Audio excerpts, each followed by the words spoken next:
और मन कहाँ था? श्री कृष्ण के साथ था। हा? मन कृष्ण के साथ था। और तभी क्या आप और हम आज की स्थिति में जरूर कोई महापुरुष ऐसे होंगे क्या अपने हृदय पे हाथ रख के कह सकते हैं कि ठाकुर जी आपने जितना शुद्ध मन और बुद्धि हमको दिया था, आपके चरणों में वैसा का वैसा हम समर्पित करते हैं। जो वाक्य भीष्म पितामह ने कहा, कोई सामान्य भक्त नहीं थे भीष्म पितामह। और जानते हो भीष्म पितामह ने ऐसे विलक्षण बात कही, वो शरसैया पे सोए हुए, शरसैया पे कितने बाण चुभे हुए थे, और क्या भाव था उनका स्तुति के समय, भीष्म स्तुति के समय। यहाँ तो लोग कहते हैं मच्छर काट लेते हैं महाराज, इसलिए हम कथा में क्या करें। भीष्म पितामह के शरीर में बाण चुभे हुए, और क्या विनोद कर रहे हैं ठाकुर जी के साथ। बोले श्री कृष्ण बचपन में तुम चोरी करते थे, बात तो समझ में आती है, लेकिन तुम महाभारत के युद्ध में भी चोरी करोगे ये मैं नहीं सोच सकता था। भगवान ने कहा मैंने महाभारत में कहाँ चोरी की, मैं तो सारथी बना हुआ था।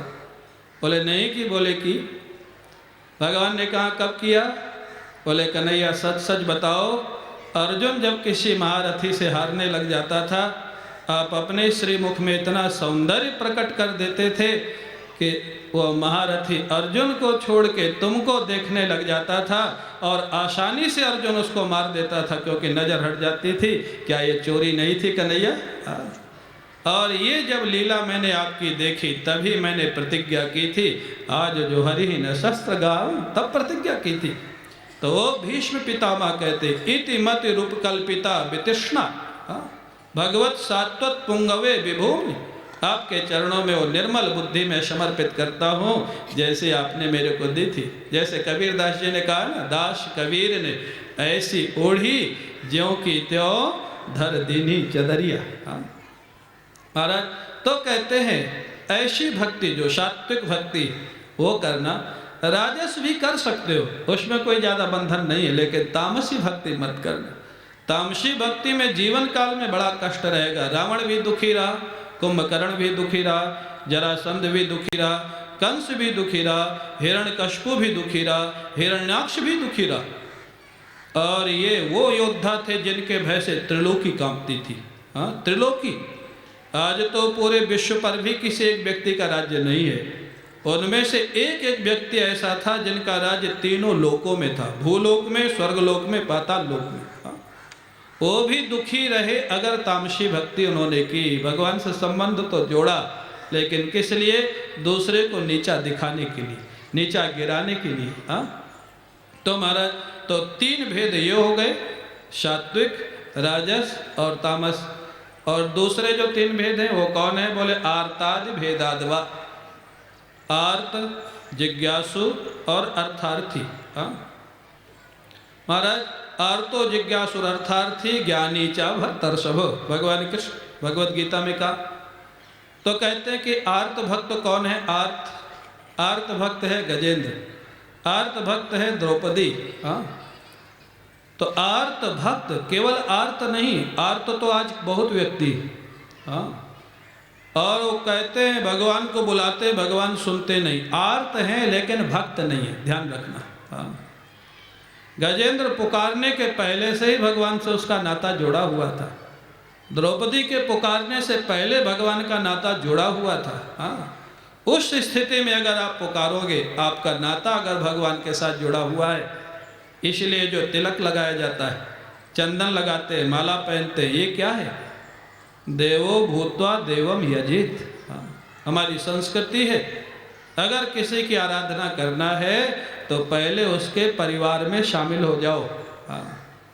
आपका बेटा आपसे कोई प्रार्थना करे और आपका नौकर आपसे कोई प्रार्थना करे, या परिचित व्यक्ति प्रार्थना करे, दोनों में फर्क होगा कि नहीं? बेटे की प्रार्थना आप बहुत ध्यान से सुनेंगे, और अपरिचित व्यक्ति प्रार्थना कर रहा है तो सुन भी सकते, नहीं भी सुन सकते। इसलिए आज आर्त लोग तो बहुत है। जहाँ देखो महाराज वहीं आर्त माने दुखी, दुख ही ज़्यादा है संसार में। क्यों दुख ज़्यादा? भगवान तो कहते हैं लोकवत्तु लीला कैवल्यम, ब्रह्मसूत्र का सूत्र है। भगवान ने सृष्टि बनाई लीला के लिए। लीला किस लिए होती? आनंद के लिए कि दुख के लिए? राम लीला, रास लीला आप लोग करवाते हो, वो दुख के लिए होती है कि सुख के लिए? किस लिए होती है? सुख के लिए। भगवान ने भी लीला करके सृष्टि बनाई, तो भगवान ने दुख के लिए बनाया कि सुख के लिए? सुख के लिए। फिर दुखी क्यों हो रहे? अगर आप रामलीला के पात्रों से झगड़ने लग जाओ, तो रावण क्यों बना? तो कुंभकर्ण क्यों बना? तो शूर्पणखा क्यों बना? अरे भाई, मैनेजर का आदेश था इसलिए वो बना। आप उसको पात्र की दृष्टि से देखोगे तो बड़ा आनंद लोगे। रावण के अभिनय में भी आनंद लोगे और श्री राम के अभिनय में तो लोगे ही। रामायण सीरियल के राम भी सम्मानित हुए और रावण सम्मानित हुआ कि नहीं? हुआ कि नहीं? आप लोग सब जानते हैं, अरविंद त्रिवेदी इतना सुंदर अभिनय किया रावण का कि उसको भी जगह जगह सम्मानित किया गया। तो भगवान ने तो लीला पूर्वक इसकी रचना की आनंद के लिए, और हम लोगों ने क्या किया? उसको सच मान करके अपना कब्जा जमा लिया। कब्जा, गवर्नमेंट की जमीन पे कब्जा जमाने का फल जानते हो क्या होता है? जेल। तो जब भारतीय गवर्नमेंट की जमीन को जबरदस्ती हड़पने का फल है जेल, तो जो सारे संसार की गवर्नमेंट है, उसका जो मालिक है, उसकी संपत्ति पे हमने आपने कब्जा जमाया हुआ है, तो परिणाम दुख होगा या सुख होगा? कब्जा ही तो जमाया हुआ है ना। ये मेरा, ये मेरा, ये मेरा।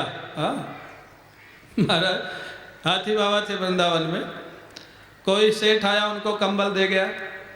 चोर ने देखा कि सेठ जी आज कंबल दे गए थे और रात में चोर पहुंच गया। जहाँ ज़्यादा महापुरुष आते हैं ना, बड़े बड़े लोग आने लग जाए, तो उस महात्मा को भी फिर थोड़ा सावधान रहना पड़ता है, क्योंकि चोरों को पता लग जाता है कि लोग आ रहे हैं तो जरूर कुछ ना कुछ दे के गए होंगे। वो चोर आ गया, ओ बाबा जगे हुए थे, वो कंबल उठाने लग गया। बाबा सोचे ले जाने दो, इसका ज़रूरत होगी, हमको तो ज़रूरत नहीं। एक कंबल बचा तो वो भी उठाने लग गया। बाबा ने कहा एक तो छोड़ दे, इतना क्या करेगा, बाकी ले जा। तो माने क्या महात्माओं की मस्ती होती है। वो एक कंबल के, अब जब बाबा ने डांटा तो घबरा गया, वो सोचे बाबा जग गए, पकड़ा देंगे, तो बेचारा सारे कंबल छोड़ के भाग गया। लेकिन बाबा का अभिप्राय नहीं था कि सारे कंबल छोड़ जा। बाबा तो सोचे चलो एक की जरूरत है, छोड़ जा, बाकी ले जा। तो अगर भगवान की संपत्ति में अपना कब्जा कर लेंगे तो ये संसार दुखमय प्रतीत होने लग जाता है। दुखमय नहीं है, है आनंद में। जो संत है, महापुरुष है, गृहस्थ है, वो इसमें आनंद लेता है। जो सत्पुरुष है और जो इसमें कब्जा जमा के बैठा है, वो इसमें दुखी सुखी होता है। तो महाराज प्रसंग पे आ जाए। आर्त भक्त, आर्त माने दुखी, भक्त, लेकिन केवल दुखी नहीं है, दुखी भक्त है। भक्त, भक्त माने जिसका अभिमान गलित हो गया हो, भक्त। हमारे गुरु जी कहते हैं संस्कृत में भक्त चावल को बोलते, पके हुए चावल को भक्त बोलते, भक्तम। तो पके हुए चावल की पहचान होती है कि अंदर उसमें कोई कड़ापन न बचे, कड़ाई न बचे, वो उसको बोलते हैं भक्तम। तो बोले भक्त कौन? जिसके अंदर अपने किसी प्रकार के अभिमान का कड़ापन न रह जाए, उसका नाम भक्त है। करने वाले श्री राम जी, भगवान शंकर जो प्रलय के देवता हैं, अगर वो पार्वती जी से कहते हैं, बोले बिहसी महेश तब ज्ञानी मूढ़ न कोय, जहि जस रघुपति करहि जब सो तस तेहि क्षण होय। अगर उनका ये अनुभव है कि भगवान सबको संचालित कर रहे हैं, भगवान सब कुछ करने वाले हैं, ये अनुभव जब हो जाएगा तो व्यक्ति सुखी हो जाएगा। तो आर्त भक्त, आर्त हुए और भगवान से जुड़ा हुए, भगवान उसकी पुकार सुनते। गजेंद्र ने एक बार पुकारा, और गजेंद्र स्तुति का पाठ हम लोगों में से कई लोग प्रतिदिन करते होंगे, बहुत लोग करते गजेंद्र स्तुति का पाठ, बड़ी सुंदर स्तुति। लेकिन गजेंद्र ने एक बार पुकारा और भगवान आ गए, और हम लोग रोज ही पाठ करते और भगवान नहीं आते। क्यों? क्यों नहीं आते? स्तुति तो वही है, पाठ तो वही है। जिस स्तर पर गजेंद्र ने पुकारा, जिस भक्ति के साथ, जिस प्रेम के साथ, तो कहते आर्त भी भक्त है। इस बहाने भी आप ठाकुर से जुड़ जाओ, लेकिन ठाकुर को अपना मान के पुकारो। ठाकुर हमारा है, भगवान हमारे हैं, वो हमारी बात सुनेंगे, ये भरोसा रहे तो आपकी पुकार सफल हो जाएगी। लेकिन जब भरोसा नहीं होता है तो महाराज दुविधा में दोनों गए माया मिली न राम। जहाँ दुविधा रहती, हाँ, कई लोग महाराज सब भगवान को पूजते, पूजना अच्छा है, लेकिन इष्ट एक रखना चाहिए, भरोसा एक पे रखो। ये नहीं कि शंकर जी से काम नहीं हुआ तो हनुमान जी के पास चले गए, हनुमान जी से काम नहीं हुआ तो कृष्ण जी के पास चले गए, ऐसा नहीं चलता। ऐसे में भगवान हंसते तो जरूर हैं, लेकिन वो देखते हैं अभी इसको थोड़ा घूमने दो, हाँ, इसको अभी थोड़ा घूमने दो महाराज। वो एक घटना सुनाते थे बाबा, दृष्टांत सुनाते थे रोटीराम बाबा। वो कहते थे कि एक बार दो मित्र थे, एक हिंदू था और एक मुसलमान भाई था। बोले दोनों में विनोद होने लग गया। वो बोले हमारे राम जी बड़े, वो बोले हमारे खुदा बड़े। अब बात एक ही है, खुदा कहो, राम कहो, ईशा कहो, बात एक ही, तत्व तो एक ही है, लेकिन अब भावना का फर्क था। बोले कैसे पता लगे कि किसके भगवान बड़े हैं? बोले चलो इस पेड़ के ऊपर से चढ़ के और नीचे कूदते भगवान का नाम लेके, जिसके भगवान बड़े होंगे वो बचा लेंगे। और वो जो हिंदू था वो भगवान राम का बड़ा भक्त था, बड़ा विश्वास था। ओ महाराज 60-70 फीट ऊंचे पेड़ में चढ़ गया और कह दिया भगवान श्री राम आपके नाम पर मैं कूद रहा हूँ, आप मेरी रक्षा करना। कूदा और उसका कुछ नहीं हुआ। अब उसने दूसरे ने देखा कि इसके राम जी ने तो बचा लिया इसको, और हमारे खुदा आवे कि नहीं आवे मालूम नहीं। अब चढ़ा तो सही हो, लेकिन चढ़ने के बाद उसने जो बोला, इसने तो कहा था हे राम जी रक्षा करना, वो बोलता हे राम खुदैया रक्षा करना। हाँ, वो सोचा दो में से कोई तो आ ही जाएगा, अगर खुदा जी नहीं आए तो राम जी आ जाएंगे, क्योंकि राम जी आए इनके पास। हाँ, वो देखा था, परिणाम क्या हुआ, दोनों में से कोई नहीं आया और उसका पैर टूट गया। तो अभिप्राय क्या है, कहने का अर्थ ये है राम बड़े हैं खुदा बड़े, ये प्रश्न नहीं है, वो दोनों एक ही है। लेकिन हमारा भरोसा अगर नहीं होगा तो भगवान वहाँ पर देखते हैं कि अभी इसको थोड़ा घूमने दो। तो आर्त भक्त भी बनना है तो भक्त बनो, केवल आर्त मत बनो। हाँ, आजकल लोग कहते हैं महाराज हम तो इतना भगवान को पुकारते हैं, रोते हैं। अरे क्या मान के पुकारते हो? तुम भगवान को भी पुकारते हो और पुलिस इंस्पेक्टर आ जाए तो उसके भी हाथ जोड़ते हो। तो तुम्हारी निष्ठा कहाँ है? द्रौपदी के पास भी श्री कृष्ण कब तक नहीं आए, आपको मालूम है ना? हाँ, कब तक नहीं आए, जबकि वो भक्त है, भगवान कृष्ण के प्रारंभ से प्रेमी है। लेकिन जब तक पतियों का भरोसा था, जब तक भीष्म पितामह द्रोणाचार्य का भरोसा था, जब तक उनको अपनी शक्ति का भी भरोसा था, तब तक श्री कृष्ण पुकारने के बाद भी नहीं आए। हाँ, लेकिन जब सारे भरोसे छूट गए तब आधे नाम में महाराज भगवान उनकी साड़ी बन करके द्रौपदी के साथ लिपट गए और उनकी रक्षा की। हाँ, तो आर्त तो है, गजेंद्र के पास कब तक नहीं आए? सब कथाएं आप जानते हैं। जब तक गजेंद्र के साथियों ने सहायता की, हाथियों ने, परिवार वालों ने, तब तक नहीं आए। गजेंद्र स्वयं लड़ता रहा तब तक नहीं आए। लेकिन जब गजेंद्र निराश हो गया, निराश, हाँ, आर्त भक्त है लेकिन ध्यान रखना भक्त है, भक्त, हाँ, पूर्ण समर्पित हो गया, भले दुख के समय हुआ, किसी कारण से हुआ।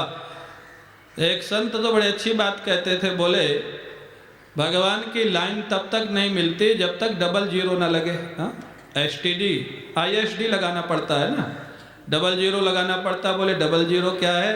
बोले अपनी शक्ति 0 हो जाए और सहयोगियों की शक्ति 0 हो जाए, उस अवस्था में जब पुकारोगे तो भगवान की लाइन तुरंत मिल जाएगी और भगवान आ जाएंगे। हाँ, तो वही जैसे गजेंद्र ने देखा, उसके परिवार वाले निराश हो गए सहायता करते करते और वो स्वयं निराश हो गया। उसके बाद जब वो पुकारता ओम नमो भगवते तस्मै यत् एतच्चिदात्मकम, जहाँ उसने विलक्षण स्तुति शुरू की, कितनी सुंदर स्तुति है गजेंद्र स्तुति। महाराज हाँ, सूरदास जी ने लिख दिया ना, जब लग गजबल आपन बरत्यो, नेक सरयो नहीं काम, निर्बल होई बलराम पुकार्यो, तो आए आधे नाम, सुनेरी मैंने निर्बल के बलराम। आधे नाम। संत कहते हैं गोविंद नाम पुकारा तो गो उन्होंने द्वारिका में सुना, विंद पूरा होते होते गजेंद्र के पास पहुंच जाते। तो आर्त भक्त हुए लेकिन गजेंद्र जैसा हुए, द्रौपदी जैसा हुए, तो वो भक्ति काम करेगी। हाँ, आर्त तो सभी है, कौन आर्त नहीं है? बहुत कम होंगे जो आर्त नहीं है, जिनके जीवन में कोई कष्ट नहीं है। हाँ, पूज्य रोटीराम बाबा कभी कभी विनोद में कहते थे, उनके साथ 1.5-2 साल रहने का अवसर मिला। बड़े फक्कड़ महात्मा थे। एक दिन, और वो स्वाभाविक था, बाहर कुटिया में रहते थे गांव के बाहर, और वहाँ कुछ बनता नहीं था। गांव के भक्त लोग प्रातःकाल दूध और बाल भोग ले आते, मध्याह्न में भिक्षा ले आते, शाम को फिर दूध ले आते। गाँव से आता था और बहुत आता था सामान।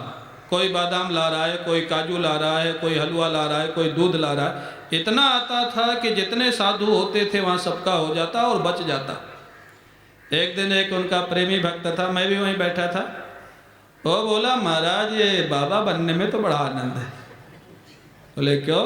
बोले कुछ सोचना ही नहीं है कि कहाँ से क्या आएगा, अपने आप चला रहा है। कहीं से काजू, कहीं से बादाम, कहीं से हलवा, कहीं से दूध। बड़ा आनंद है इसमें।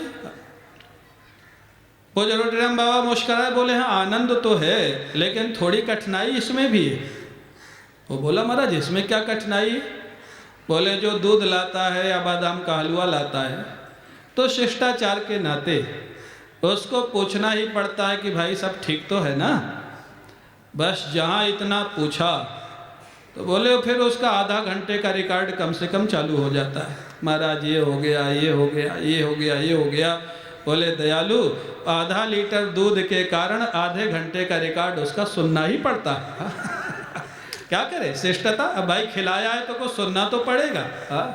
कई बार लोग हमको भोजन पे बुलाते, भोजन के बाद बोलेंगे महाराज आपको सुनाओ। मैंने कहा आप खिलाए हो तो निकाल तो लोगे ही जितना खिलाए। मैं प्राय कहता हूँ भाई भोजन के बाद मत बोलो सुनाने के लिए। भोजन के बाद वैसे भी प्रवचन इत्यादि का मना है तुरंत बोलना। पहले सुनना है तो सुन लो, हम पहले काम कर देंगे, बाद में खिला देना। लेकिन तो कहते हैं, बाबा ने कहा कि इसमें भी तो ये जो है ना, तो कहते कि अगर आप आर्त बने, अर्थार्थी बने तो सच्चे बने।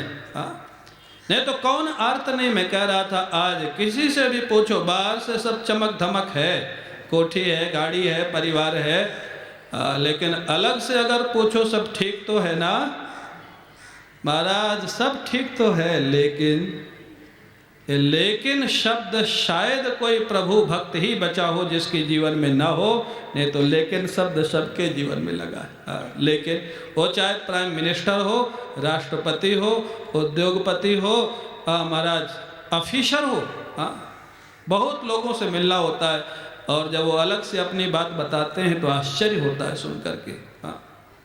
महाराज तो कहते क्या है, आर्त तो हैं, दुखी तो हैं, लेकिन भक्त नहीं है। आर्त भक्त बनो। अगर भक्त बनोगे तो तुम्हारा दुख भगवान दूर करेंगे। उनका स्वभाव है, उनका स्वरूप है दुख दूर करना। हमारे पूज्य महाराज जी कहते थे जब उनका नाम लोगे, उनके प्रति जीवन समर्पित करोगे, तो जो अच्छा मालिक होता है, अगर उसके जीवन में कोई अच्छा सेवक हो, नौकर हो, और वो सैलरी न लेता हो और उसकी सेवा करता हो, तो उसके ऊपर अगर कोई कर्ज वर्ज है तो वो मालिक अपनी रिस्पॉन्सिबिलिटी स्वयं समझ लेता है। भाई ये कुछ लेता नहीं, काम करता है, तो इसका कर्जा भी तो मैं ही चुकाऊंगा ना। तो भगवान एक बहुत अच्छे मालिक है, बहुत अच्छे मालिक है। अगर आप उनसे आर्त भाव से भी जुड़ जाओ, अर्थार्थी भाव से भी जुड़ जाओ, लेकिन भक्ति साथ में रहे। अर्थार्थी भक्त लिखा। अर्थार्थी आज कौन नहीं है? अर्थार्थी का अर्थ आप जानते ही, अर्थ के प्रति जिसकी अर्थना हो, प्रार्थना हो, वो अर्थार्थी। पैसे के लिए, आज पैसे के लिए तो क्या गृहस्थ, क्या विरक्त, क्या महात्मा, क्या महाराज कहना नहीं चाहिए, और नहीं कहूँगा ज़्यादा, नवरात्रि चल रही है। पैसे के लिए जब से लक्ष्मी जी प्रकट हुई हैं तब से झगड़ा चल रहा है। लक्ष्मी जी जब प्रकट हुई थी तभी झगड़ा हो गया था समुद्र मंथन के समय। समुद्र मंथन बंद हो गया, ऋषि देवता और असुर सब बोलने लग गए हमको चाहिए। वहाँ तो भगवान थे तो थोड़ा व्यवस्था बना दी और न्यायपूर्वक जिनको मिलना चाहिए था उनको दिला दिया। लेकिन अब तो भगवान अप्रकट हैं तो अब तो अन्यायपूर्वक कैसे भी मिले। तो अर्थार्थी तो सब हैं, लेकिन अर्थार्थी भक्त नहीं है। अर्थार्थी भक्त बन जाए, जैसे ध्रुव बने। ध्रुव भी तो अर्थार्थी थे ना, लेकिन ध्रुव ने कोई न्याय अन्याय नहीं किया। ध्रुव ने किसी दुनिया वाले के सामने हाथ नहीं फैलाया। अगर सिंहासन भी चाहिए था तो भगवान की प्रार्थना की, भगवान की आराधना की, और भगवान ने वो दिया जो आज तक किसी अर्थार्थी को जीवन में मिला ही नहीं, जो ध्रुव को दिया।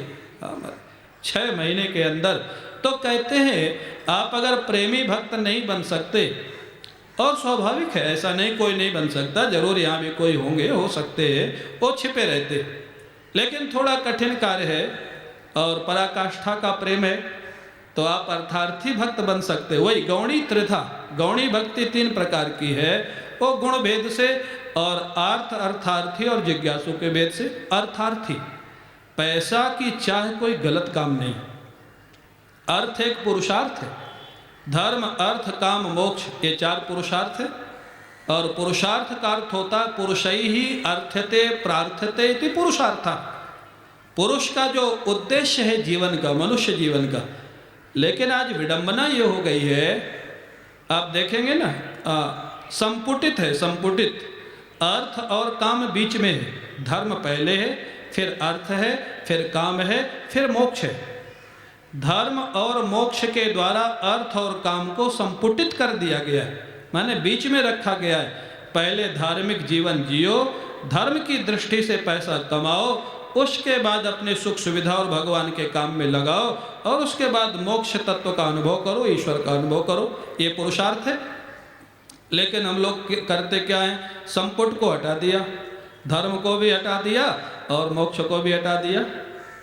ना धार्मिक जीवन है, ना ईश्वर का डर है। हाँ, वो कई लोग कहते हैं अरे ईश्वर को कौन देखा है, हाँ अभी करो जो करना है, बाद में देखा जाएगा। पूज्य रामानंद जी महाराज ओंकारेश्वर के बड़े अच्छे महापुरुष थे, तो एक बार प्रवचन कर रहे थे, भाई ईमानदारी और सत्य का पालन करना चाहिए अगर जीवन में सुख शांति का अनुभव करना है। एक युवक खड़ा हो गया, वो बोलता है महाराज ये सब शास्त्र की बातें पुरानी हो गई, हाँ ईमानदारी सत्य और ये सब। तो स्वामी जी ने कहा तो नई बात क्या है, तुम बता दो। वो कहता है आज का जमाना ऐसा है महाराज कि कुछ भी करो लेकिन पता नहीं लगना चाहिए बस। हाँ, आप जानते हैं ना आजकल सब वही हो रहा है, भले बाद में पता लग जाता है, वो कहीं ना कहीं से पकड़ ही जाते हैं और कृष्ण जन्मभूमि चले जाते हैं। हाँ? कृष्ण जन्मभूमि जानते हैं ना आप लोग। हाँ? कई लोग चले गए, कई लोग जाने वाले हैं, वो अलग बात है, पकड़ जाते। तो महाराज तो कहते पता न लगे। वो युवक ने कहा, वो जो स्वामी रामानंद जी महाराज ने इतनी अच्छी बात कही, उस युवक से सुनने लायक, ये महापुरुषों के अनुभव होते।